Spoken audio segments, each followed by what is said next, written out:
ಶುಭೋದಯ, ಸುಪ್ರಭಾತ, ಶುಭ ಮುಂಜಾನೆ. ಪ್ರೀತಿಯ ವಿದ್ಯಾರ್ಥಿಗಳೇ, ತಮ್ಮೆಲ್ಲರಿಗೂ ಆತ್ಮೀಯ ಆದರದ ಸ್ವಾಗತ. ನಾನು ನಿಮ್ಮ ಮನೆ ಮೇಷ್ಟ್ರು ಚಂದ್ರಶೇಖರ. ಇವತ್ತು 10ನೇ ತರಗತಿಯ ವಿದ್ಯಾರ್ಥಿಗಳಿಗಾಗಿ ಕನ್ನಡದ ಒಂದು ನೂತನ ಪಾಠ, ಅಂದರೆ ಪರಿಷ್ಕರಣೆಗೊಂಡ ನಂತರ ಹೊಸದಾಗಿ ಸೇರಿಕೆಯಾಗಿರ್ತಕ್ಕಂಥ ಒಂದು ಗದ್ಯ ಪಾಠ, ಅಗ್ನಿಭೂತಿ ವಾಯುಭೂತಿಯರ ಕಥೆ ಅಂತಕ್ಕಂಥದ್ದು. ಅದನ್ನು ಕುರಿತು ನಾವು ಚರ್ಚೆ ಮಾಡಬೇಕಾಗಿದೆ. ಇದು ಹಳಗನ್ನಡ ಕೃತಿ. ಇಲ್ಲಿ ಬರತಕ್ಕಂಥ ಸನ್ನಿವೇಶವಾಗಲಿ ಅಥವಾ ಇಲ್ಲಿ ಬರತಕ್ಕಂಥ ಈ ಇಡೀ ಪರಿಚ್ಛೇದಗಳಾಗಲಿ ಪ್ರತಿಯೊಂದು ಪದಗಳಾಗಲಿ ಬಹಳಷ್ಟು ಕಷ್ಟ ಏನಲ್ಲ, ಅಂದರೆ ಹೊಸದು ಅನಿಸಬಹುದು ನಿಮಗೆ. ಅದಕ್ಕೋಸ್ಕರವಾಗಿ ನಾನು ಪ್ರತಿಯೊಂದು ಪದದ ಅರ್ಥವನ್ನು ವಿವರಿಸುತ್ತಾ ಸಮಗ್ರ ವಾಕ್ಯ ಮತ್ತು ವಾಕ್ಯ ವೃಂದವನ್ನು ತಮ್ಮ ಜೊತೆಗೆ ಚರ್ಚಿಸುತ್ತಾ ಈ ಪಾಠವನ್ನು ಬೋಧನೆ ಮಾಡ್ತಾ ಇದ್ದೇನೆ. ಕನ್ನಡ ಸಾಹಿತ್ಯಕ್ಕೆ ನಮಗೆ ಮೊಟ್ಟ ಮೊದಲು ಸಿಕ್ಕಿರತಕ್ಕಂತಹ ಒಂದು ಗದ್ಯ ಕೃತಿ ಅಂತಂದರೆ ಶಿವಕೋಟ್ಯಾಚಾರ್ಯ ವಿರಚಿತವಾಗಿರತಕ್ಕಂತಹ ಒಡ್ಡಾರಾಧನೆ ಅಂತಕ್ಕಂಥದ್ದು ಈ ಗ್ರಂಥ. ಈ ಒಡ್ಡಾರಾಧನೆಯ ಗ್ರಂಥ ಅಂತಂದರೆ ವೃದ್ಧರ ಆರಾಧನೆ. ವೃದ್ಧರು ಅಂತಂದ್ರೆ ವಯಸ್ಕರು ಅಂತ ಮಾತ್ರವಲ್ಲ, ಅವರು ಎಲ್ಲ ರೀತಿಯಿಂದ ಪಾಂಡಿತ್ಯ ಉಳ್ಳವರು. ಅಂದ್ರೆ ಅವರು ವೃದ್ಧರು ಅಂತಂದ್ರೆ ಪಾಂಡಿತ್ಯ ಉಳ್ಳವರು, ಅಪಾರ ಪಾಂಡಿತ್ಯ ಉಳ್ಳವರು. ಅಂಥವರನ್ನು ಕುರಿತಿರ್ತಕ್ಕಂಥ ಅನೇಕ ಕಥೆಗಳು ಇಲ್ಲಿ ಬರ್ತವ. ಅದರಲ್ಲಿ ಉಪಕಥೆಗಳು ಕೂಡ ಇಲ್ಲಿ ಬರ್ತವ. ಹಳಗನ್ನಡ ಸಾಹಿತ್ಯಕ್ಕೆ ಸಿಕ್ಕಿರ್ತಕ್ಕಂಥ ಮೊಟ್ಟ ಮೊದಲ ಗದ್ಯ ಕೃತಿ ಇದು ಆಗಿದೆ. ಇದು ಒಂದು ಬೃಹತ್ ಕಥಾ ಗುಚ್ಛ ಆಗಿದೆ ಅಂತೇಳಿ ಹೇಳ್ತಾರೆ. ಇನ್ನು ಕಥೆಗಳಲ್ಲಿ ಬರ್ತಕ್ಕಂಥ ನಾಯಕರು ಎಲ್ಲರೂ ಅವರಿಗೆ ಏನಾಗ್ತಿರ್ತಂತಾರೆ, ಅವರು ಧರ್ಮವೀರರು, ಅಂದರೆ ಧರ್ಮಶ್ರೇಷ್ಠರು ಆಗಿರ್ತಾರೆ. ಇನ್ನು ತಪಸ್ಸಿಗೆ ಕುಳಿತಿರ್ತಕ್ಕಂಥ ಕಾಲದಲ್ಲಿ ಯತಿಗಳಿಗೆ, ಅಂದರೆ ಆ ಒಂದು ಋಷಿಗಳಿಗೆ, ಋಷಿ ಮುನಿಗಳಿಗೆ ಮನುಷ್ಯರಿಂದ, ದೇವತೆಗಳಿಂದ, ಪ್ರಾಣಿಗಳಿಂದ ಅಥವಾ ಯಾವುದೋ ಜಡ ವಸ್ತುಗಳಿಂದ ನಾನಾ ಬಗೆಯ ತೊಂದರೆಗಳು ಆಗುತ್ತಿರುತ್ತವೆ. ಅಲ್ಲದೆ ಹಸಿವು, ನೀರಡಿಕೆ, ಶೀತ, ವಾತ ಮುಂತಾದ ಬಾಧೆಗಳು ಕೂಡ ಎದುರಾಗಿರುತ್ತವೆ. ತಪಸ್ಸಿಗೆ ಕುಳಿತವರೆಲ್ಲರೂ ಇದನ್ನು ಸಹಿಸಿಕೊಳ್ಳಬೇಕು. ಅವರಲ್ಲಿ ಬೇಕಾದಷ್ಟು ಸಹನಾಶಕ್ತಿ ಇದ್ದಿರುತ್ತದೆ. ಅದಕ್ಕೆ ಇಂತಹ ಆ ಸಹನಾಶಕ್ತಿಯನ್ನು ಮೂಡಿಸಲು ಹಿರಿಯ ಯತಿಗಳಿಂದ, ಹಿರಿಯ ಋಷಿಗಳಿಂದ ಇವರು ಹಲವು ಕಥೆಗಳನ್ನು ಕೇಳ್ತಾ ಇದ್ದರು. ಈ ಹಿನ್ನೆಲೆಯಲ್ಲಿ ಮೂಡಿ ಬಂದಿರತಕ್ಕಂತಹ ಕಥೆಗಳು ಜನಪ್ರಿಯ ಕಥೆಗಳು ಆದವು. ಈ ಕೃತಿಯ ಮೊದಲನೆಯ ಗದ್ಯ ಭಾಗವೇ ಸುಕುಮಾರ ಸ್ವಾಮಿಯ ಕತೆ. ಅದರ ಭಾಗ ಇಲ್ಲಿ ನಾವು ನೋಡ್ತಾ ಇದ್ದೇವೆ. ವಿದ್ಯಾರ್ಥಿಗಳೇ, ಕಥೆಗಿಂತ ಮುಂಚಿತವಾಗಿ ನಾನು ಈ ಕಥೆಯಲ್ಲಿ ಬರ್ತಕ್ಕಂತಹ ಸನ್ನಿವೇಶ ಮತ್ತು ಪಾತ್ರಗಳ ಪರಿಚಯ ನಿಮಗೆ ಮಾಡಿಕೊಡ್ತಾ ಇದ್ದೇನೆ. ನೀವು ನನ್ನ ಜೊತೆಗೆ ಲಕ್ಷ್ಯಪೂರ್ವಕವಾಗಿ ಅದನ್ನು ನೋಡಬೇಕು ಅಂಥೇಳಿ ಹೇಳ್ತಾ ಇದ್ದೇನೆ. ಅದನ್ನು ನಾನು ಪೆನ್ನಿನಿಂದ ಬರೆದಿದ್ದೇನೆ. ಅದನ್ನು ನೀವು ಪಾತ್ರಗಳ ಪರಿಚಯನೂ ಆಗ್ತದೆ, ಆ ಕಥೆಯ ಒಟ್ಟಾರೆ ಒಂದು ಸಮಗ್ರ ಒಂದು ಪರಿಚಯ ಕೂಡ ತಮಗೆ ಆಗ್ತದೆ. ಈ ಗದ್ಯಪಾಠದಲ್ಲಿ ಅಗ್ನಿಭೂತಿ ಮತ್ತು ವಾಯುಭೂತಿ ಅಂತಕ್ಕಂತಹ ಇರುವರ ಕಥೆ ಇದೆ. ಅವರು ಯಾವ ಪ್ರಕಾರವಾಗಿ ಪಾಂಡಿತ್ಯವನ್ನು ಪಡಿತಾರೆ, ಯಾವ ಪ್ರಕಾರವಾಗಿ ಬುದ್ಧಿವಂತರಾಗ್ತಾರೆ ಅಂತಕ್ಕಂಥದ್ದು ಈ ಕಥೆಯಲ್ಲಿ ಬರ್ತದೆ. ಆ ಕಥೆ ಆರಂಭ ನಾವು ಸ್ವಲ್ಪ ತಿಳ್ಕೊಳ್ಬೇಕು. ಮೊದಲನೇ ಭಾಗದಲ್ಲಿ ಜಂಬೂದ್ವೀಪ ಅಂತಕ್ಕಂಥದ್ದು ಭಾರತ ಕ್ಷೇತ್ರಕ್ಕೆ ಹೇಳ್ತಾರೆ. ಜಂಬೂದ್ವೀಪ ಅಂತಂದ್ರೆ 3 ಕಡೆಗೆ ನೀರು. ಈಗ ನಾವು ನೋಡ್ತೀವಿ, ಉದಾಹರಣೆಗೆ ಇಲ್ಲಿ ಗುಜರಾತ್ ಬಂತು ಅಂತಂದ್ರೆ ಹಾಗೆ ನಾವು ಕೆಳಗೆ ಬರ್ತಾ ಇದ್ದೇವೆ, ಈ ಪ್ರಕಾರವಾಗಿ ಹೋಗ್ತೇವೆ. ಈ ಕಡೆಗೆ ಅರಬ್ಬಿ ಸಮುದ್ರ, ಬಂಗಾಳ ಕೊಲ್ಲಿ, ಹಿಂದೂ ಮಹಾಸಾಗರ ಇರ್ತಕ್ಕಂಥದ್ದು ತಾವು ನೋಡ್ತಾ ಇದ್ದೀರಿ. ಈ ಸಮಗ್ರವಾಗಿರ್ತಕ್ಕಂಥ ಇಡೀ ಭಾರತ ದೇಶಕ್ಕೆ ಏನಂತಾರೆ, ಜಂಬೂದ್ವೀಪ. ಅಂದರೆ 3 ಕಡೆಗೆ ನೀರು ಇದೆ, ಒಂದು ಕಡೆಗೆ ಮೇಲ್ಗಡೆಗೆ ಭೂಮಿ ಇದೆ. ಆದ್ದರಿಂದ ಇದಕ್ಕೆ ಜಂಬೂದ್ವೀಪ ಅಂತ ಹೇಳ್ತಾರೆ. ಜಂಬೂದ್ವೀಪ ಅಂದರೆ ಭಾರತ ಕ್ಷೇತ್ರ. ಅಲ್ಲಿ ವತ್ಸೆ ಅಂತಕ್ಕಂಥದ್ದು ಒಂದು ನಾಡು ಇತ್ತು. ನಾಡು ಅಂದರೆ ಪ್ರಾಂತ, ರಾಜ್ಯ. ಅಲ್ಲಿ ಕೌಸಂಬಿ ಅಂತಕ್ಕಂಥ ಒಂದು ಪಟ್ಟಣ ಇತ್ತು. ನೆನ್ಪಿಟ್ಕೊಡ್ರಿ, ಕೌಸಂಬಿ ಪಟ್ಟಣಕ್ಕೆ ಒಬ್ಬ ಅರಸ ಇದ್ದ, ಅತಿಬಳ ಅಂತಕ್ಕಂಥದ್ದು ಆತನ ಹೆಸರು. ಅತಿಬಳ ಅಂತಕ್ಕಂಥದ್ದು ಕೌಸಂಬಿ ಪಟ್ಟಣದ ಅರಸನ ಹೆಸರು. ಆತನಿಗೆ ಪಟ್ಟದ ರಾಣಿ ಅಂದರೆ ಪತ್ನಿ, ಪ್ರಮುಖವಾದಂತಹ ಅರಸಿ ಮನೋಹರಿ ಅಂತಕ್ಕಂಥವಳು ಇದ್ದಳು. ಭಾಳ ಅತಿ ಸುಂದರಿ ಇವಳು. ಅಲ್ಲಿ ಪಾಠದಲ್ಲಿ ಮತ್ತೆ ಹೇಳ್ತೇನೆ ನಾನು. ಈ ಅತಿಬಳನ ಅರಸನ ಮಂತ್ರಿಯಾಗಿದ್ದನು ಸೋಮಶರ್ಮ ಅಂತಕ್ಕಂಥವನು. ನೆನ್ಪಿಟ್ಕೊಳ್ರಿ, ಅತಿಬಳನ ಮಂತ್ರಿ ಸೋಮಶರ್ಮ. ಸೋಮಶರ್ಮನ ಪತ್ನಿ ಹೆಸರು ಕಾಶ್ಯಪಿ, ಅಂದ್ರೆ ಮಂತ್ರಿ ಸೋಮಶರ್ಮನ ಪತ್ನಿ ಕಾಶ್ಯಪಿ. ಇವರಿಬ್ಬರಿಗೂ 2 ಮಕ್ಕಳಿದ್ದರು. ಇವರೇ ನಮಗೆ ಕಥಾನಾಯಕರು, ಅಗ್ನಿಭೂತಿ ಮತ್ತು ವಾಯುಭೂತಿ. ಇವರೇ ನಮಗಿಲ್ಲಿ ಬರ್ತಕ್ಕಂತಹ ಕಥಾನಾಯಕರು. ಇನ್ನು ಈ ಕಥೆಯ 2ನೆಯ ಭಾಗವಾಗಿ ನಾವು ಏನು ನೋಡಬೇಕಾಗಿದೆ ಅಂತಂದ್ರೆ, ಮಗಧೆ ಅಂತಕ್ಕಂಥ ಒಂದು ನಾಡು ಇದೆ. ಅದು ಅಲ್ಲಿ ಒಂದು ಮುಗೀತು. ಈಗ ಮಗಧೆ ಅಂತಕ್ಕಂಥ ಒಂದು ನಾಡು ಇದೆ.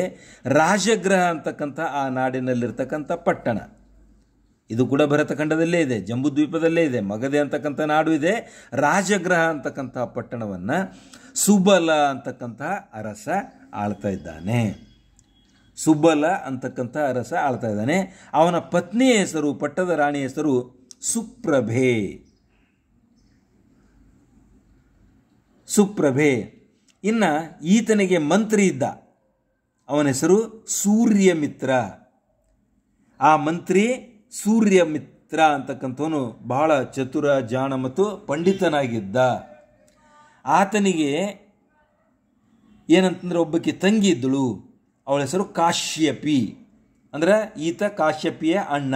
ಅಂದ್ರೆ ಸೂರ್ಯಮಿತ್ರನು ಅಗ್ನಿಭೂತಿ ಮತ್ತು ವಾಯುಭೂತಿಯರ ಸೋದರ ಮಾವ. ಅಂದರೆ ಇಲ್ಲಿ 2 ಜನರೇಷನ್ಗಳನ್ನು ನಾವು ನೋಡಿದೆವು, 2 ಭಾಗಗಳನ್ನು ನಾವು ನೋಡಿದೆವು. ಕಾಶ್ಯಪಿ ಅಂತಕ್ಕಂಥ ಈ ಮಹಿಳೆ ಏನಿದ್ದಾಳೆ, ಸೋಮಶರ್ಮ ಅಂತಕ್ಕಂಥ ಮಂತ್ರಿಯ ಪತ್ನಿ ಹೌದು. ಅವಳಿಗಿರ್ತಕ್ಕಂಥ ಈ 2 ಮಕ್ಕಳು ಅಗ್ನಿಭೂತಿ ವಾಯುಭೂತಿ, ಇವರ ಸೋದರ ಮಾವ ಅಥವಾ ಇವಳ ಅಣ್ಣ ಸೂರ್ಯಮಿತ್ರ. ಈತನೂ ಮಂತ್ರಿಯಾಗಿದ್ದ. ಈತ ಮಂತ್ರಿಯಾಗಿದ್ದುದು ರಾಜಗೃಹ ಪಟ್ಟಣದಲ್ಲಿ ಸುಬಲ ಅಂತಕ್ಕಂಥ ಅರಸನ ಆಸ್ಥಾನಕ್ಕೆ. ಇಲ್ಲಿ ಅಗ್ನಿಭೂತಿ ಮತ್ತು ವಾಯುಭೂತಿಯರಿಗೆ ಸೋದರ ಮಾವ. ಇಷ್ಟು ಸಂಗತಿಗಳನ್ನು ತಿಳಿದುಕೊಂಡ್ರಿ, ಇದನ್ನು ನೆನಪಿಟ್ಟುಕೊಂಡ್ರಿ ಅಂತಂದರೆ ಮುಂದಿಂದು ಅತ್ಯಂತ ಸುಲಭವಾಗಿ ತಾವು ತಿಳಿದುಕೊಳ್ಳಬಹುದು. ಅಗ್ನಿಭೂತಿ ವಾಯುಭೂತಿಯರ ಕಥೆ, ಇದು ಟೆಕ್ಸ್ಟ್ ಇದೆ, ಪಠ್ಯ ಇದೆ. ಈಗ ಪ್ರತಿಯೊಂದು ಭಾಗವನ್ನು ನಾವು ನೋಡ್ತಾ ಹೋಗೋಣ. ನಾನು ಆರಂಭದಲ್ಲಿಯೇ ಇದರ ಪ್ರವೇಶ ಕುರಿತು ಚರ್ಚೆ ಮಾಡಿದ್ದೇನೆ.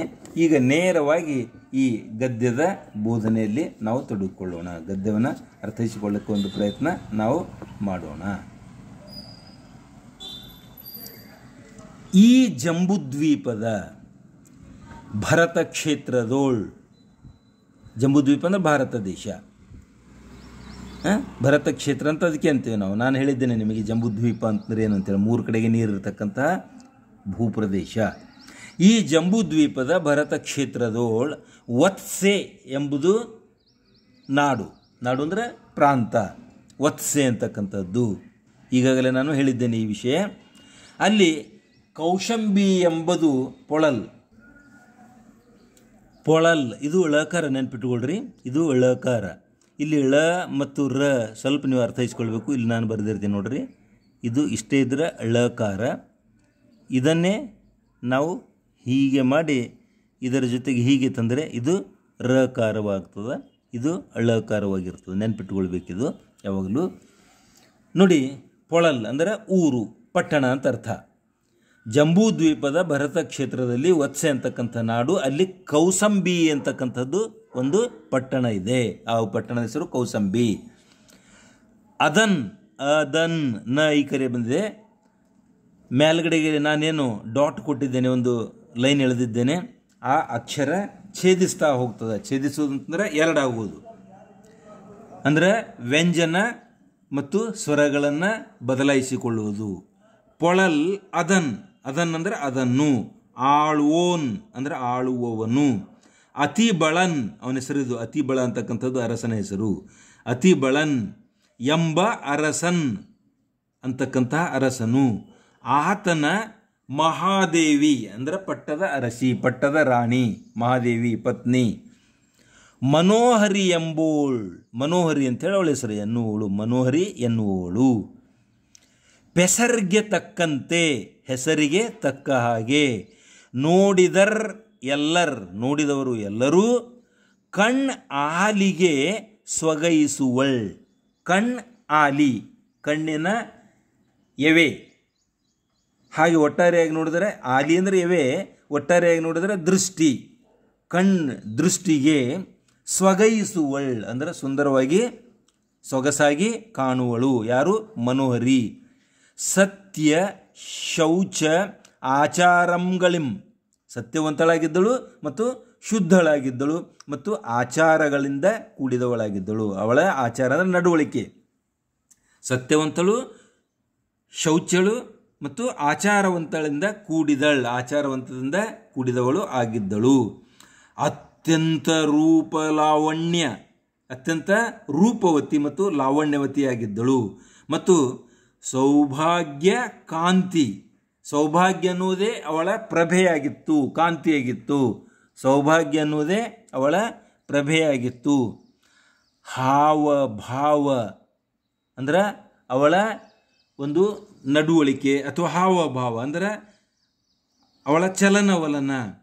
ವಿಲಾಸ, ವಿಲಾಸ ಅಂತಂದ್ರೆ ಅತ್ಯಂತ ಸಮೃದ್ಧಿಯಿಂದ. ವಿಭ್ರಮಂ, ವಿಭ್ರಮಂಗಳನ್ ಒಡೆಯಳ್ ಅಂದರೆ ಅತ್ಯಂತ ವಿಭ್ರಮೆಗಳಿಂದ ಕೂಡಿದವಳು. ವಿಭ್ರಮಂಗಳನ್ ಒಡೆಯಳ್. ಅಂತವರ್ಗಳ್, ಈ ಪ್ರಕಾರವಾಗಿ ಅವರಿಗೆ, ಅವರಿಬ್ಬರಿಗೂ ಅಂದರೆ ಮನೋಹರಿ ಮತ್ತು ಅವಳ ಗಂಡನಾಗಿರ್ತಕ್ಕಂಥ ಅರಸನಾಗಿರ್ತಕ್ಕಂಥ ವತ್ಸೆಯ ನಾಡಿನ ಕೌಶಂಬಿ ಪಟ್ಟಣದ ಅತಿಬಲ ಆತನ ಪತ್ನಿ ಮನೋಹರಿ, ಇವರಿಬ್ಬರಿಗೂ ಇಷ್ಟ ವಿಷಯ, ಇಚ್ಛೆ ಪಡ್ತಕ್ಕಂಥ ಹಲವಾರು ವಿಷಯಗಳಿದ್ದವು. ಇಬ್ಬರು ಇಷ್ಟಪಡ್ತಕ್ಕಂಥವು ಅನೇಕ ವಿಷಯಗಳಿದ್ದವು. ಏನವು ವಿಷಯಗಳು ಅಂದರೆ ಕಾಮಭೋಗಂಗಳನ್, ಇಷ್ಟ ವಿಷಯ. ಇಷ್ಟ ವಿಷಯ ಅಂದರೆ ತಮಗೆ ಇಷ್ಟವಾದಂತಹ ಸಂಗತಿಗಳು. ಕಾಮ ಮತ್ತು ಭೋಗ. ಕಾಮ ಅಂದರೆ ಇಚ್ಛೆ, ಇಚ್ಛೆ ಅಂದರೆ ನನಗೆ ಬೇಡದ್ದು ಸಿಗಬೇಕು ಅಂತಕ್ಕಂಥದ್ದಕ್ಕೆ ಕಾಮ ಅಂತೇಳಿ ಹೇಳ್ತಾರೆ. ಕಾಮ ಮತ್ತು ಭೋಗ. ಭೋಗ ಅಂತಂದ್ರೆ ಅನುಭವಿಸ್ತಕ್ಕಂಥದ್ದು ವಸ್ತುಗಳು, ಅಂದರೆ ಇಚ್ಛಿಸ್ತಕ್ಕಂಥ ವಸ್ತುಗಳು, ಅನುಭವಿಸ್ತಕ್ಕಂತಹ ವಸ್ತುಗಳನ್ನು, ಇವೆಲ್ಲವುಗಳನ್ನು ಅನುಭವಿಸುತ್ತೀರಿ ಅಂದರೆ ಸುಖವಾಗಿದ್ದರು ಅಂತ ಅರ್ಥ ಅಷ್ಟೇ. ಮತ್ ಹಾಗೂ ಆ ಅರಸನ್, ಆ ಅರಸನ ಮಂತ್ರಿ, ಅವನಿಗೊಬ್ಬ ಮಂತ್ರಿ ಇದ್ದ, ಅವನ ಹೆಸರು ಸೋಮಶರ್ಮನ್ ಎಂಬೋನ್. ಸೋಮಶರ್ಮ ಅಂತಕ್ಕಂಥವನು. ಆತನ ಭಾರ್ಯೆ, ಆತನ ಪತ್ನಿ, ಆತನ ಭಾರ್ಯದ ಪತ್ನಿ ಕಾಶ್ಯಪಿ ಎಂಬೋಳ್. ಕಾಶ್ಯಪಿ ಅಂತಕ್ಕಂಥವಳು, ಅವಳ ಹೆಸರು ಕಾಶ್ಯಪಿ. ನೆನ್ಪಿಟ್ಕೊಳ್ರಿ, ನಾನು ಈ ಹಿಂದೆ ನಿಮಗೆ ಅದರ ಬಗ್ಗೆ ವಿಶ್ಲೇಷಣೆ ಮಾಡಿದ್ದೆ. ಸೋಮಶರ್ಮನ ಅಂದರೆ ಸೋಮಶರ್ಮ ಅಂತಕ್ಕಂಥ ಮಂತ್ರಿಯ ಪತ್ನಿ ಕಾಶ್ಯಪಿ ಎಂಬುವಳು. ಇವರ್ಗಂ, ಇವರಿಗೆ ಮಕ್ಕಳಿದ್ದರು. ಅವರ ಹೆಸರು ಅಗ್ನಿಭೂತಿ ವಾಯುಭೂತಿ ಎಂಬವರ್ಗಳ್. ಅಗ್ನಿಭೂತಿ ಮತ್ತು ವಾಯುಭೂತಿ ಎನ್ನುವವರು. ತಾಯಿ ತಂದೆವಿರ್ ಕೇಳ್ಪಿಯಂ ಗೇಯದೆ. ತಾಯಿ ಮತ್ತು ತಂದೆಯರ ಕೇಳ್ಪಿಯಂ, ಅವ್ರು ಹೇಳಿದ್ದನ್ನು, ಅವರು ಕೇಳಿದ್ದನ್ನು, ಗೇಯದೆ ಅಂದರೆ ಮಾಡದೆ.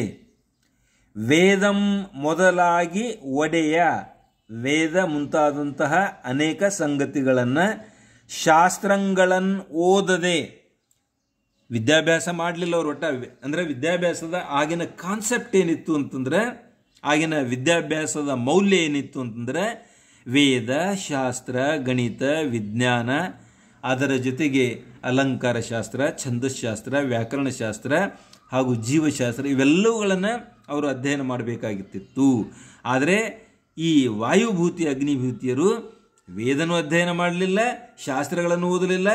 ತಂದೆ ಪಡೆದ ಕಸವರಮಂ, ತಂದೆ ಹತ್ರ ಇದ್ದಿರ್ತಕ್ಕಂಥ ಚಿನ್ನ, ಕಸವರ ಅಂದರೆ ಚಿನ್ನ, ಚಿನ್ನವನ್ನು ಬಿಯಂಗೆಯುತ್ತುಂ ಖರ್ಚು ಮಾಡುತ್ತಾ ಸಪ್ತ ವ್ಯಸನಿಗಳನ್ ಅಭಿಭೂತರಾಗಿ, ಸಪ್ತ ವ್ಯಸನಗಳಿಗೆ ಅಭಿಭೂತರಾಗಿ ಬಿಟ್ಟರು. ಅವರು ಸಪ್ತ ವ್ಯಸನಕ್ಕೆ ಅವರು ಈಡಾಗಿಬಿಟ್ರು. ಈ ಸಪ್ತ ವ್ಯಸನಗಳಿಗೆ ಅವರು ಈಡಾಗಿಬಿಟ್ರು. ಸಪ್ತ ವ್ಯಸನಗಳು ಅಂತಂದ್ರೆ 7 ಥರದ ದುಃಖ ತರ್ತಕ್ಕಂಥ ಸಂಗತಿಗಳು. ಅದು ಯಾವುದು ಅಂತಂದರೆ ಜೂಜಾಟ ಆಡುವುದು, ಮದ್ಯಪಾನ ಮಾಡುವುದು, ಕಳ್ಳತನ ಮಾಡುವುದು, ಬೇಟೆಯಾಡುವುದು, ದುರ್ವಾಕ್ಯ ಅಂದರೆ ಬೇರೆಯವರಿಗೆ ಕೆಟ್ಟ ಶಬ್ದಗಳಿಂದ ಮಾತನಾಡುವುದು, ಧನ ದುರುಪಯೋಗ ಮಾಡುವುದು ಮತ್ತು ಪರಸ್ತ್ರೀ ವ್ಯಾಮೋಹಕ್ಕೆ ಒಳಗಾಗುವುದು. ಇವು ಸಪ್ತ ವ್ಯಸನಗಳು. ಈ ಪ್ರಕಾರವಾಗಿ ಅವರು ಸಪ್ತ ವ್ಯಸನಗಳಿಗೆ ಈಡಾದರು. ನೆಗಳ್ತಿರುತ್ತೀರಿ ಅಂದರೆ ಈ ಪ್ರಕಾರವಾಗಿ ಬದುಕುತ್ತಿರುವಾಗ, ಫಲಕಾಲದಿಂ ಹಲವು ಕಾಲದ ನಂತರ, ತಂದೆ ಕಳಿದೊಡೆ ತಂದೆ ತೀರ್ಕೊಂಡು ಬಿಟ್ಟ ನಂತರ. ಇಲ್ಲಿ ಈ ಅಗ್ನಿಭೂತಿ ವಾಯುಭೂತಿಯರ ತಂದೆ ಆಗಿರತಕ್ಕಂತಹ ಸೋಮಶರ್ಮನು ತೀರ್ಕೊಂಡು ಬಿಟ್ಟ. ಆತ ಕಳಿದೊಡೆ ಅಂದರೆ ತೀರ್ಕೊಂಡ ನಂತರ ಸೋಮಶರ್ಮಂಗೆ ಮಕ್ಕಳರ್ ಇಲ್ಲೆಂದು ಅರಸಂ ನೆಗಳು ಇರುತ್ತೀರೇ. ಆಗ ಅರಸ ಸೋಮಶರ್ಮ ತೀರ್ಕೊಂಡ ನಂತರ ಮಕ್ಕಳರ್ ಇಲ್ಲ, ಮಕ್ಕಳಿಲ್ವೇ, ಅವರಿಗೆ ಮಕ್ಕಳಿದ್ದಾನೆ, ಸೋಮಶರ್ಮರಿಗೆ ಮಕ್ಕಳಿದ್ದಾರೆ ಎಂದು ಅರಸಂ, ಕ್ಷಮಿಸಿ ಇಲ್ಲಿ ನೋಡ್ರಿ, ಮಕ್ಕಳೂರ್ ಇಲ್ಲ ಎಂದು ಅರಸಂ ಬೆಸಗೊಂಡೊಡೆ ಕೇಳಿದಾಗ, ಬೆಸಗೊಳ್ಳುವುದು ಅಂದರೆ ಕೇಳುವುದು, ಬೆಸಗೊಂಡೊಡೆ ಓಳರ್ ಎಂದು ಇದ್ದಾರೆ ಎಂದು ಪೇಳ್ದೊಡೆ, ಯಾರು ಸಭೆಯಲ್ಲಿ ಹೇಳಿದ್ರು ಇಲ್ಲ ಮಕ್ಕಳು ಆತನಿಗೆ ಇದ್ದಾರೆ ಅಂಥೇಳಿ ಹೇಳಿದಾಗ, ಬಳಿಯಟ್ಟಿ ವರಸಿ ತನ್ನಲ್ಲಿರ್ತಕ್ಕಂಥ ಸೇವಕರನ್ನ ಅಟ್ಟಿ ಕಳುಹಿಸಿ ಅರಸಿ ಅವರನ್ನು ಹುಡುಕಿಸಿ, ಮಜ್ಜನದೋಳ್ ಮಿಸಿಸಿ, ಮಜ್ಜನ ಅಂದ್ರೆ ಸ್ನಾನ, ತಲೆ ಸ್ನಾನಕ್ಕೆ ಮಜ್ಜನ ಅಂತಾರೆ.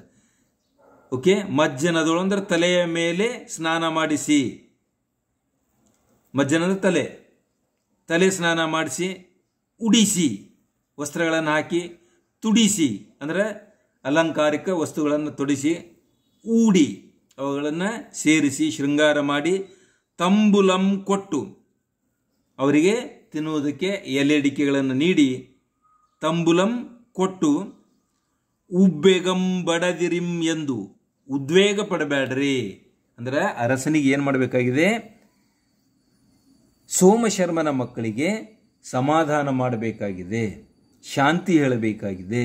ದುಃಖ ತಪ್ತರಾಗಿರ್ತಕ್ಕಂತಹ ಮಕ್ಕಳಿಗೆ ಆತ ಕರೆಯಿಸಿ ಅವರಿಗೆ ಸ್ನಾನ ಮಾಡಿಸಿ, ಊಟ ಮಾಡಿಸಿ, ಉಡುಗೆ ತೊಡುಗೆಗಳನ್ನು ಹಾಕಿ, ಅಲಂಕಾರ ಮಾಡಿ, ಹೊಸ ವಸ್ತ್ರಗಳನ್ನು ಉಡಿಸಿ, ತಾಂಬೂಲವನ್ನು ಕೊಟ್ಟು ಉದ್ವೇಗ ಪಡಬೇಡ್ರಿ, ನೀವು ದುಃಖಿತರಾಗಬೇಡ್ರಿ, ನಾನಿದ್ದೇನೆ ನಿಮ್ಮ ಜೊತೆಗೆ ಅಂತ ಹೇಳ್ತಾ ನುಡಿದು ಈ ಪ್ರಕಾರವಾಗಿ ಹೇಳಿ, ಅವರ್ಗಳ ದುಃಖಮನ್ ಆಳಿಸಿ, ಅವರ ದುಃಖವನ್ನು ಏನಂತಕ್ಕಂಥದ್ದು ಕೇಳಿ, ಬೀಡಿಂಗೆ ಪೊಗಲ್ವೇಳದು ಅವರಿಗೆ ಮನೆಗೆ ಹೋಗ್ಲಿಕ್ಕೆ ಹೇಳ್ತಾನೆ. ಸಂಕ್ಷಿಪ್ತವಾಗಿ ನಾನು ಒಂದು ಸಲ ಇದನ್ನು ಹೇಳ್ತೀನಿ, ಅದು ಗದ್ಯ ರೂಪದೊಳಗೆ ಹೇಳ್ತೀನಿ. ಜಂಬೂದ್ವೀಪದ ಭರತ ಕ್ಷೇತ್ರದಲ್ಲಿ ವತ್ಸೆ ಅಂತಕ್ಕಂಥ ಒಂದು ನಾಡಿತ್ತು. ಆ ನಾಡಿನಲ್ಲಿ ಕೌಸಂಬಿ ಅಂತಕ್ಕಂಥ ಒಂದು ಪೊಳಲಿತ್ತು, ನಗರವಿತ್ತು. ಅದನ್ನು ಅತಿಬಲ ಅಂತಕ್ಕಂತಹ ಅರಸ ಆಳ್ತಾ ಇದ್ದನು. ಅವನಿಗೆ ಮನೋಹರಿ ಅಂತಕ್ಕಂಥ ಸುಂದರವಾದಂತಹ ಪತ್ನಿ ಇದ್ದಳು, ಹೆಸರಿಗೆ ತಕ್ಕಂತೆ ಅವಳು ಸೊಗಸಾಗಿದ್ದಳು. ಅವರು ಸುಖ ಸಂತೃಪ್ತಿಯಿಂದ ಬದುಕುತ್ತಿರುವಾಗ ಅಲ್ಲಿ ಏನಂತಂದರೆ ಸೋಮಶರ್ಮ ಅಂತಕ್ಕಂಥ ಒಬ್ಬ ವ್ಯಕ್ತಿ ಅವರಿಗೆ ಮಂತ್ರಿಯಾಗಿದ್ದನು. ಅವನ ಭಾರ್ಯೆ ಪತ್ನಿ ಕಾಶ್ಯಪಿ ಅಂತಕ್ಕಂಥವಳಿದ್ದಳು. ಇವರಿಬ್ಬರಿಗೂ ಅಗ್ನಿಭೂತಿ ವಾಯುಭೂತಿ ಅಂತಕ್ಕಂಥ ಮಕ್ಕಳಿದ್ದರು. ಆದರೆ ಅವರು ಯಾವುದೇ ಥರದ ವಿದ್ಯೆಯನ್ನು ಕಲಿಯದೆ, ವೇದವನ್ನು ಕಲಿಯದೆ, ಅವರು ವೃಥಾವಾಗಿ ಕಾಲವನ್ನು ಕಳೆದು ಯಾವುದೇ ಶಾಸ್ತ್ರಗಳನ್ನು ಓದದೆ ತಂದೆ ಸಂಪಾದಿಸಿರ್ತಕ್ಕಂಥ ಚಿನ್ನವನ್ನು ಅವರು ವ್ಯರ್ಥ ವ್ಯಯ ಮಾಡುತ್ತಾ ಸಪ್ತ ವ್ಯಸನಗಳಿಗೆ ಈಡಾಗ್ತಾರೆ. ಜೂಜಾಟ ಆಡುವುದು, ಮದ್ಯಪಾನ, ಕಳ್ಳತನ, ಬೇಟೆ, ದುಂದು ವೆಚ್ಚ ಇತ್ಯಾದಿ ಮಾಡ್ತಾ ಮಾಡ್ತಾ ಕಾಲ ಕಳೀತಾ ಇರಬೇಕಾದ್ರೆ ಹಲವು ದಿವಸಗಳ ನಂತರ ಆ ಸೋಮಶರ್ಮನು ಆತ ಮಡಿದನು. ಆಗ ದುಃಖ ತಪ್ತರಾಗಿರ್ತಕ್ಕಂಥ ಅವರ ಪರಿವಾರದವರಿಗೆ, ವಿಶೇಷವಾಗಿ ಅವರ ಮಕ್ಕಳಿಗೆ ಅರಸ ಕರೆಸ್ತಾನೆ. ಕರೆಸಿ ಅವರಿಗೆ ಏನಂತಂದರೆ ಒಂದು ಉಪಚಾರ ಮಾಡ್ತಾನೆ, ಅವರಿಗೆ ಸ್ನಾನ ಮಾಡಿಸ್ತಾನೆ, ಉಡ್ಲಿಕ್ಕೆ ಬಟ್ಟೆ ಕೊಡ್ತಾನೆ, ತೊಡ್ಲಿಕ್ಕೆ ಅಲಂಕಾರಕ್ಕೆ ಆಭರಣಗಳನ್ನು ಕೊಡ್ತಾನೆ, ತಾಂಬೂಲ ಕೊಡ್ತಾನೆ.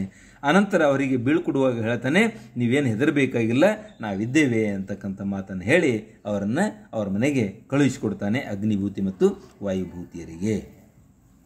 ಇನ್ನು ಮುಂದೆ ನೋಡೋಣ. ಕೆಲವಂ ದಿವಸಂ ಬಳಿಯಟ್ಟಿ ವರಸಿ ನೀವು ಆವ ಓದುಗಳಂ ಬಲ್ಲಿರ್ ಎಂದು. ಕೆಲವು ದಿವಸ ಬಳಿಕ ಅವರನ್ನು ಕರೆಯಿಸಿಕೊಂಡು ನೀವು ಯಾವ ಓದುಗಳನ್ನು ಬಲ್ಲಿರಿ, ನೀವು ಯಾವ ಅಧ್ಯಯನ ಮಾಡಿದ್ದೀರಿ, ಯಾವ ಶಾಸ್ತ್ರಗಳನ್ನು ಓದಿದ್ದೀರಿ ಎಂದು ಇರುವರುಮಂ ಇಬ್ಬರನ್ನು, ಇರುವರು ಮಂ ದ್ವಿತೀಯ ವಿಭಕ್ತಿ ನೋಡ್ರಿ, ಇಬ್ಬರನ್ನ ಬೆಸಗೊಂಡೊಡೆ ಕೇಳಿದಾಗ ಅವರ್ಗಳ್ ಅವರು ತಲೆಯಂಬಾಗಿ ಮರುಮಾತುಗುಡದೆ ಅವರು ತಲೆ ತಗ್ಗಿಸಿ ಮರು ಮಾತನಾಡಲಾರದೆ ಕಣ್ಣ ನೀರಂ ತೀವಿ ಕಣ್ಣ ನೀರನ್ನು ಒರೆಸಿಕೊಳ್ಳುತ್ತಾ ನೆಲನಂ ಬರೆಯುತ್ತಿರೆ ನೆಲದ ಮೇಲೆ ಬರೀಲಿಕ್ಕೆ ಚಾಲು ಮಾಡಿದ್ರು. ಅಂದ್ರೆ ಯಾವ ವ್ಯಕ್ತಿಯ ಹತ್ರ ಉತ್ತರ ಇಲ್ಲವೋ ಅವರ ಹಾವಭಾವ ಹೆಂಗಿರ್ತದೆ, ಅವರ ಆಂಗಿಕ ಭಾವ ಅವ್ರದ್ದು ಹೆಂಗಿರ್ತದೆ ಅಂತಕ್ಕಂಥದ್ದು ಇಲ್ಲಿ ನಮಗೆ ಏನು ಗೊತ್ತಾಗ್ತದೆ. ನೆಲ ತೀಯೋದು ಅಂದರೆ ನೆಲದ ಮೇಲೆ ಬರದಂಗೆ ಮಾಡೋದು, ತಲೆ ತಗ್ಗಿಸೋದು, ಈ ಪ್ರಕಾರವಾಗಿ ಸಭೆಯೊಳ್ ಇದ್ದವರ್ಗಳ್ ಎಲ್ಲಂ ಸಭೆಯೊಳಗಿದ್ದಿರ್ತಕ್ಕಂಥ ಎಲ್ಲ ಜನರು, ಮಂತ್ರಿಗಳು, ಇತರರು, ಎಲ್ಲ ಬೇರೆ ಬೇರೆ ಜನರು, ಇವರ್ ಮೂರ್ಖರ್ ಇವರು ಹುಚ್ಚರಿದ್ದಾರೆ, ಮೂರ್ಖರಿದ್ದಾರೆ, ಏನೂ ಓದುಗಳನ್ ಅರಿಯರ್ ಯಾವುದೇ ಓದುಗಳು ತಿಳಿಯಲಾರರು, ಯಾವುದೇ ಓದು ಇವರಿಗೆ ಬರುವುದಿಲ್ಲ. ಸಪ್ತ ವ್ಯಸನ ಅಭಿಭೂತರ್ ಎಂದು ಅರಸಂಗೆ ಪೇಳ್ದೊಡೆ ಸಪ್ತ ವ್ಯಸನಕ್ಕೆ ಇವರು ಅಭಿಭೂತರಾಗಿದ್ದಾರೆ. ಸಪ್ತ ವ್ಯಸನಗಳು ಅಂತಂದ್ರೆ 7 ಥರದ ವ್ಯಸನಗಳು ಅಂತಕ್ಕಂಥದ್ದು ತಿಳಿದುಕೊಳ್ಳಬೇಕು. ಆ 7 ಥರದ ವ್ಯಸನಗಳು ಅಂತಂದ್ರೆ ಅದು ವ್ಯಕ್ತಿಗೆ ಬರ್ತಕ್ಕಂಥ ಅತ್ಯಂತ ಕನಿಷ್ಠವಾದಂಥದ್ದು, ನಿಕೃಷ್ಟವಾದಂಥದ್ದು. ಆ ಸಪ್ತ ವ್ಯಸನಕ್ಕೆ ಇವರು ಏನಾಗಿದ್ದಾರೆ, ಈಡಾಗಿದ್ದಾರೆ.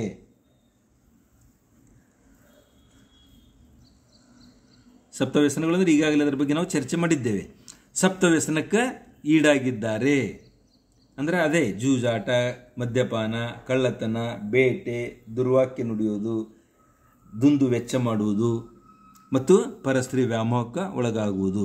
ಈ ಸಪ್ತ ವ್ಯಸನಕ್ಕೆ ಇವರು ಈಡಾಗಿದ್ದಾರೆ ಎಂದು ಅರಸನಿಗೆ ಪೇಳ್ದೊಡೆ ಎಂದು ಅರಸನಿಗೆ, ರಾಜನಿಗೆ ಹೇಳಿದಾಗ ಪೇಳ್ದೊಡೆ ಅರಸನ್ ಅವರ್ಗಳನ್ ಅಟ್ಟಿ ಅರಸ ಏನು ಮಾಡ್ತಾನೆ, ಅವ್ರಿಗೆ ಅಲ್ಲಿಂದ ಹೋಗ್ರಿ ಅಂತೇಳಿ ಹೇಳ್ಬಿಡ್ತಾನೆ, ಅಟ್ಟಿ ಬಿಡ್ತಾನೆ. ಅಂದರೆ ಅಲ್ಲಿಂದ ಹೋಗ್ರಿ, ನೀವೇನು ಉಪಯೋಗ ಬರಲಾರದವರು ಅಂತೇಳಿ ಕಳೆದ್ರೆ ಕಳುಹಿಸಿಕೊಟ್ಟು ಅವರ ದಾಯಿಗಂ ಅವರದ ದಾಯಾದಿ ಅಂತಂದ್ರೆ ಅಣ್ಣನೋ, ತಮ್ಮನೋ, ಚಿಕ್ಕಪ್ಪನೋ, ದೊಡ್ಡಪ್ಪನ ಮಗನೋ, ಅವರ ದಾಯಾದಿಗಳು, ಭ್ರಾತೃಗಳು, ಅವರಲ್ಲಿ ಒಬ್ಬರನ್ನ ಶಾಸ್ತ್ರಂಗಳಂ ಬಲ್ಲೋಗಂ ಯಾವ ವ್ಯಕ್ತಿಗೆ ಶಾಸ್ತ್ರಗಳು ತಿಳಿದಿವೆಯೋ ಅವನಿಗೆ ಮಂತ್ರಿ ಪದವಿಯಂ ಅವನಿಗೆ ಮಂತ್ರಿ ಪದವಿಯಂ ಬಾಳುಮಂ ಮತ್ತು ಬದುಕನ್ನ ಪ್ರತಿಪತ್ಯಯಮುಮಂ ಗೌರವವನ್ನು ಪ್ರತಿಪತ್ಯ ಅಂದ್ರೆ ಗೌರವ ಅದನ್ನು ಕೊಟ್ಟುದುಂ ಅಂದ್ರೆ ಅವನಿಗೆ ಅಂದ್ರೆ ಅವನ ದಾಯಾದಿಗೆ ಕರೆದು ಇವರ ದಾಯಾದಿಗೆ ಕರೆದು ಮಂತ್ರಿ ಪದವಿ ಕಟ್ಟಿ ಅವನಿಗೆ ಗೌರವಿಸಿ ಆನಂತರ ಆತನಿಗೆ ಏನು ಮಾಡ್ತಾರೆ ಅಂತಂದ್ರೆ ಉಪಚಾರ ಮಾಡ್ತಾರೆ. ಕೇಳ್ದು ಇವರು ಮಂ ಉಬ್ಬೆಗಂಬಟ್ಟು ಈ ವಿಷಯವನ್ನು ತಿಳಿದ ನಂತರ ಇವರು ಅಗ್ನಿಭೂತಿ ವಾಯುಭೂತಿಯವರು ಉಬ್ಬೆಗಂ ಉದ್ವೇಗಕ್ಕೆ ಒಳಗಾಗಿ ಉಬ್ಬೆಗಂ ಪಟ್ಟು ಉದ್ವೇಗ ಪಟ್ಟುಕೊಂಡು ವೈರಾಗ್ಯ ಪರಾಯಣರಾಗಿ ಇನ್ನೇನಪ್ಪ ನಮ್ಮ ಬದುಕಿನಲ್ಲಿ ಏನೂ ಉಳಿಯಲಿಲ್ಲ ಅಂಥೇಳಿ ವೈರಾಗ್ಯವಂತರಾಗಿ ಕಪ್ಪಡಂ ಉಟ್ಟು ದುಃಖವನ್ನು ಸೇರಿಸಿಕೊಂಡು ಅಂದರೆ ದುಃಖಿತರಾಗಿ, ಕಪ್ಪಡ ಅಂದರೆ ದುಃಖ, ಉಟ್ಟು ಅಂದರೆ ತಪ್ತರಾಗುವುದು, ದುಃಖ ಪಟ್ಟುಕೊಂಡು ಬೈಕಂದಿರ ಇನ್ ಅಪ್ಪೊಡವ್ ಓದುವೆವೆಂದು ಬೈಕಂದಿರದೆ ಅಂದರೆ ಸುಮ್ಕಿನೇ ಇರಲಾರದೆ ಇನ್ನು ಮೇಲಾದರೂ ಇನ್ ಅಪ್ಪೊಡಂ ಇನ್ ಅಪ್ಪೊಡವ್ ಈಗಲಾದರೂ ಓದುವೆವಂ ಎಂದು ಇನ್ನಾದರೂ ಓದಬೇಕಪ್ಪ ನಾವು ಅಂಥೇಳಿ ಅವರು ಅಂದುಕೊಂಡು ತಾಯಿಗೆ ನುಡಿದೊಡೆ ಈ ಪ್ರಕಾರವಾಗಿ ತಾಯಿಗೆ ನಾವು ಎಲ್ಲ ಹಾಳದೆವು ಅಂಥೇಳಿ ತಾಯಿ ಹತ್ರ ಹೇಳಿದಾಗ ಅಂತೊಪ್ಪೊಡೆ ಅಂದರೆ ಇನ್ನಾದರೂ ನಾವು ವಿದ್ಯಾಭ್ಯಾಸ ಮಾಡಬೇಕು ಅಂತ ಹೇಳಿದಾಗ ಆಗ ಅಂತೊಪ್ಪೊಡೆ ಹಾಗಿದ್ರೆ ಮಕ್ಕಳೇ ಮಗಧೆ ಎಂಬುದು ನಾಡಲ್ಲಿ ನಾನು ಪಾರ್ಟ್ 2ದಲ್ಲಿ ಹೇಳಿದ್ದೆಲ್ಲ ಮಗಧೆ ಅಂತಕ್ಕಂಥ ಒಂದು ನಾಡಿದೆ, ಅಲ್ಲಿ ರಾಜಗೃಹಂ ಎಂಬುದು ಪೊಳಲನ್ ಆಳುವಂ ರಾಜಗೃಹ ಅಂತಕ್ಕಂಥ ಒಂದು ನಗರ ಇದೆ, ಅದನ್ನು ಆಳತಕ್ಕಂಥವನು ಸುಬಲನ್ ಎಂಬ ಅರಸನ್. ಸುಬಲ ಅಂತಕ್ಕಂತಹ ಅರಸನು. ಆತನ ಮಹಾದೇವಿ, ಆತನ ಪಟ್ಟದ ಅರಸಿ ಸುಪ್ರಭೆ ಎಂಬೋಳ್, ಸುಪ್ರಭೆ ಅಂತಕ್ಕಂಥವಳು. ಅವರ್ಗೆ ಮಂತ್ರಿ ಎಮ್ಮ ಅಣ್ಣಂ, ಅಂದ್ರೆ ಈ ಅತಿಬಲ ಅಂತಕ್ಕಂಥ ಅರಸನಿಗೆ ಮಂತ್ರಿಯಾಗಿರ್ತಕ್ಕಂಥವನೇ ನಮ್ಮ ಅಣ್ಣನಾಗಿದ್ದಾನೆ. ಅವನ ಹೆಸರು ಸೂರ್ಯಮಿತ್ರನೆಂಬೋಂ. ಸೂರ್ಯಮಿತ್ರ ಅಂತಕ್ಕಂಥವನು, ಸೂರ್ಯಮಿತ್ರ ಅಂತಕ್ಕಂಥವನು ಈ ಅತಿಬಲ ರಾಜನಿಗೆ ಮಂತ್ರಿಯಾಗಿದ್ದಾನೆ. ಎಲ್ಲ ಓದುಗಳ ಮಂಬಲ್ಲೋನ್, ಎಲ್ಲ ಓದು, ಎಲ್ಲ ರೀತಿಯ ಅಧ್ಯಯನ ಅವನಿಗೆ ಗೊತ್ತಿದೆ, ಎಲ್ಲ ರೀತಿಯ ಅಭ್ಯಾಸ ಅವನಿಗೆ ಗೊತ್ತಿದೆ. ಆತಂ ನಿಮ್ಮನ್ನು ಓದಿಸಿ ಯೋಗ್ಯರಂ ಮಾಡುವಂತಿರೆ. ಆತ ಏನು ಮಾಡ್ಬೋದು, ನಿಮಗೆ ಓದಿಸಿ ಅಧ್ಯಯನ ಮಾಡಿ ಪಂಡಿತರನ್ನಾಗಿ ಮಾಡಿ ಯೋಗ್ಯರನ್ನಾಗಿ ಮಾಡತಕ್ಕಂಥ ವ್ಯಕ್ತಿತ್ವಗಳನ್ನು ನಿರೂಪಿಸಿ, ಅಂದರೆ ನಿಮ್ಮ ಪಾಂಡಿತ್ಯ ತುಂಬಿದೆ, ನೀವು ಪೂರ್ಣ ಪಂಡಿತರಾಗಿದ್ದೀರಿ ಅಂತಕ್ಕಂಥದ್ದು ನಿರೂಪಿಸಿ, ಕಲ್ಪಿಸಿ, ಈ ಪ್ರಕಾರವಾಗಿ ಕಲ್ಪನಾ ಮಾಡಿ, ಅಂದರೆ ನಿಮ್ಮನ್ನು ಪಂಡಿತರನ್ನಾಗಿ ಮಾಡಬೇಕು ಅಂಥೇಳಿ ಆಲೋಚಿಸಿ ಒಂದು ಓಲೆಯಂಬರೆಯಿಸಿ ಒಂದು ಪತ್ರ ಬರೆಸಿದಳು.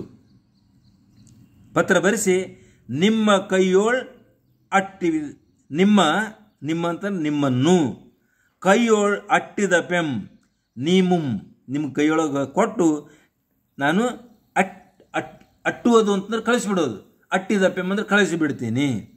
ನೀಮುಂ ನೀವು, ಪೋಗಿ ನಿಮ್ಮ ಮಾವನ, ಅಂದ್ರೆ ನೀವು ನಿಮ್ಮ ಮಾವನ ಹತ್ತಿರ ಹೋಗಿಬಿಡ್ರಿ.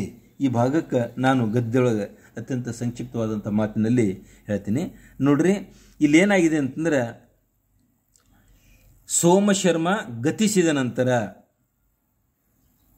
ಆ ಇಬ್ಬರೂ ಮಕ್ಕಳನ್ನು ಕರೆಯಿಸಿ ಸಮಾಧಾನ ಹೇಳಿ ಗೌರವಿಸಿ ಕಳಿಸಿಕೊಟ್ಟು ಹಲವು ದಿನಗಳ ನಂತರ ಮತ್ತೆ ಅವರನ್ನು ಕರೆಸಿ, ಯಾಕಂತಂದ್ರೆ ಅವ್ರಿಗೆ ಏನಾದರೂ ಮಾಡಬೇಕಲ್ಲ, ನೀವು ಯಾವ ಓದುಗಳನ್ನು ಬಲ್ಲಿರಿ, ನಿಮಗೇನು ಅಧ್ಯಯನ ಆಗಿದೆ ಅಂತ ಕೇಳಿದಾಗ ಅವರು ಪ್ರತ್ಯುತ್ತರ ನೀಡಲಾರದೆ ಕಣ್ಣಲ್ಲಿ ನೀರು ತಂದುಕೊಂಡು ನೆಲ ಬರೆಯುತ್ತಿರಬೇಕಾದರೆ ಅಲ್ಲಿರ್ತಕ್ಕಂತಹ ಸಭೆಯಲ್ಲಿರ್ತಕ್ಕಂತಹ ಸಭಿಕರು ಇವರು ಮೂರ್ಖರಿದ್ದಾರೆ, ಇವರಿಗೆ ಯಾವ ಅಧ್ಯಯನವೂ ಗೊತ್ತಿಲ್ಲ, ಇವರು ಸಪ್ತ ವ್ಯಸನಕ್ಕೆ ಭೂತರಾಗಿದ್ದಾರೆ ಅಂಥೇಳಿ ಅವರಿಗೆ ಹೇಳಿದಾಗ ಅರಸ ಈ ಮೂರ್ಖರನ್ನು ಇಟ್ಟುಕೊಂಡು ಇವರಲ್ಲಿ ಏನು ಮಾಡೋದು ಅಂಥೇಳಿ ಅವರನ್ನು ಅವರ ಮನೆಗೆ ಕಳುಹಿಸಿಬಿಡ್ತಾನೆ.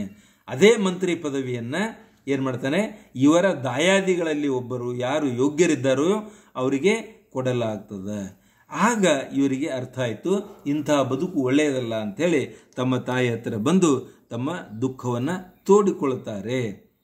ಇನ್ನು ಮುಂದೆ ತಾವು ಕಷ್ಟಪಟ್ಟು ಓದಿ ಅಧ್ಯಯನ ಮಾಡಿ ತಾವು ತಮ್ಮ ಬದುಕನ್ನು ರೂಪಿಸಿಕೊಳ್ಬೇಕಂತಂದಾಗ ಆಗ ತಾಯಿ ಅಂತಾಳೆ, ಮಕ್ಕಳೇ ನೀವು ವ್ಯಥೆ ಪಡಬೇಡ್ರಿ, ಮಗಧೆ ಅಂತಕ್ಕಂಥದ್ದು ಒಂದು ನಾಡಿನಲ್ಲಿ ರಾಜಗೃಹ ಅಂತಕ್ಕಂಥ ಒಂದು ಪಟ್ಟಣ ಇದೆ, ಅಲ್ಲಿ ಅತಿಬಲ ಅಂತಕ್ಕಂಥ ಅರಸ ಆಳ್ತಾ ಇದ್ದಾನೆ, ಆತನ ಪತ್ನಿ ಸುಪ್ರಭೆ ಅಂತಕ್ಕಂಥವಳು ಕೂಡ ಇದ್ದಾಳೆ, ಅವರಿಗೆ ಮಂತ್ರಿಯಾಗಿರ್ತಕ್ಕಂಥವನೇ ಸೂರ್ಯಮಿತ್ರ. ಈ ಸೂರ್ಯಮಿತ್ರ ಬೇರೆ ಯಾರೂ ಅಲ್ಲ, ನನ್ನ ಅಣ್ಣ, ಅಂದರೆ ನಿಮಗೆ ಸೋದರ ಮಾವ.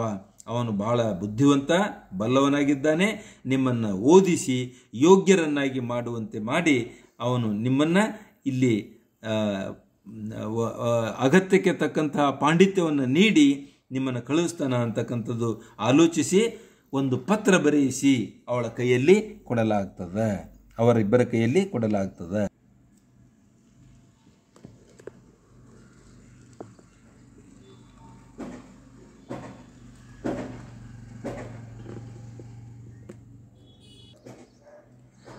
ವಿದ್ಯಾರ್ಥಿಗಳೇ, ಈಗ ನಾವು ಏನು ನೋಡಿದ್ವಿ ಅಂತಂದ್ರೆ, ಒಂದು ಭಾಗ ಏನಂತಂದ್ರೆ ನಾವು ಆರಂಭವನ್ನು ನೋಡಿಕೊಂಡು ಅಗ್ನಿಭೂತಿ ಮತ್ತು ವಾಯುಭೂತಿಯರು ತಮ್ಮ ನಿಜವಾಗಿಯೂ ಸೋದರ ಮಾವನ ಬಳಿಯಲ್ಲೇ ಬಂದಿದ್ದಾರೆ, ಆದರೆ ಸಲುಗೆ ಉಂಟಾಗಬಾರದು ಅಂತಕ್ಕಂಥ ಉದ್ದೇಶದಿಂದ ಆತ ಏನು ಮಾಡಿದ್ದಾನೆ ಅಂತಂದ್ರೆ, ಇವರಿಗೆ ವಿದ್ಯಾಭ್ಯಾಸ ಮಾಡಲಿಕ್ಕೆ ತಾನು ಸೋದರ ಮಾವನಲ್ಲ, ನೀವು ಯಾರು ಏನೋ ಗೊತ್ತಿಲ್ಲ, ಆದರೂ ವಿದ್ಯೆಯನ್ನು ಅಪೇಕ್ಷಿಸಿ ಬಂದಿದ್ದೀರಿ ಅಂತನ್ನುವ ಕಾರಣಕ್ಕೆ ನಾನು ವಿದ್ಯೆ ನೀಡ್ತೀನಿ ಅಂತ ಹೇಳ್ತಕ್ಕಂಥ ಈ ಸನ್ನಿವೇಶ ಇಲ್ಲಿವರೆಗೆ ಮುಕ್ತಾಯ ಆಗ್ತಾ ಇದೆ. ಮತ್ತು ಮುಂದಿನ ಭಾಗ, ಎರಡನೇ ಭಾಗವಾಗಿ ನಾನು ಮುಂದುವರಿಸ್ತಾ ಇದ್ದೀನಿ. ಅದೊಂದು ಪುಟ್ಟ ಭಾಗ ಇದೆ, ಆದರೆ ಹಳಗನ್ನಡ ಇರುವುದರಿಂದ ದಯವಿಟ್ಟು ಪ್ರತಿಯೊಂದು ಪದವನ್ನು ನೀವು ಅರ್ಥೈಸಿಕೊಂಡು ನೀವು ಮನನ ಮಾಡಿಕೊಂಡರೆ ಪರೀಕ್ಷಾ ದೃಷ್ಟಿಯಿಂದ ಬಹಳ ಅನುಕೂಲ ಆಗ್ತದೆ ನಿಮಗೆ. ಮತ್ತು ಇನ್ನೊಂದು ಸೀಕ್ರೆಟ್ ಏನಂದರೆ, ಖಂಡಿತವಾಗಿಯೂ ಈ ಪಾಠದಿಂದ ಬಹುತೇಕ 2-3 ಪ್ರಶ್ನೆಗಳು ನಿಮ್ಮ ಅಂತಿಮ ಪರೀಕ್ಷೆಯಲ್ಲಿ ಫೈನಲ್ ಎಕ್ಸಾಮಿನೇಷನ್ನಲ್ಲಿ ಬಂದೇ ಬರ್ತವೆ ಅಂತ ಹೇಳ್ತಾ ನಾನೇನು ಮಾಡ್ತಾ ಇದ್ದೇನೆ, ಈ ಪಾಠ ಇಲ್ಲಿಗೆ ಮುಗಿಸ್ತಾ ಇದ್ದೇನೆ. ವಿದ್ಯಾರ್ಥಿಗಳು, ಒಂದು ವೇಳೆ ನನ್ನ ಚಾನಲ್ ಇದುವರೆಗೆ ತಾವು ಸಬ್ಸ್ಕ್ರೈಬ್ ಮಾಡದೆ ಹೋಗಿದ್ದರೆ ದಯವಿಟ್ಟು ಸಬ್ಸ್ಕ್ರೈಬ್ ಮಾಡಿ, ಬೆಲ್ ಐಕಾನ್ ಒತ್ತಿ, ಲೈಕ್ ಮಾಡಿ, ಶೇರ್ ಮಾಡಿ, ತಪ್ಪದೆ ನಿಮ್ಮ ಅನಿಸಿಕೆಯನ್ನು ಕಮೆಂಟ್ ಮಾಡಿ ಅಂತ ಹೇಳ್ತಾ ನಾನು ಮುಂದಿನ ಪಾಠದೊಂದಿಗೆ ಮತ್ತೆ ಬರ್ತಾ ಇದ್ದೇನೆ. ಅಲ್ಲಿಯವರೆಗೆ ವಿದಾಯ ಹಾಗೂ ಶುಭ ನಮನಗಳು.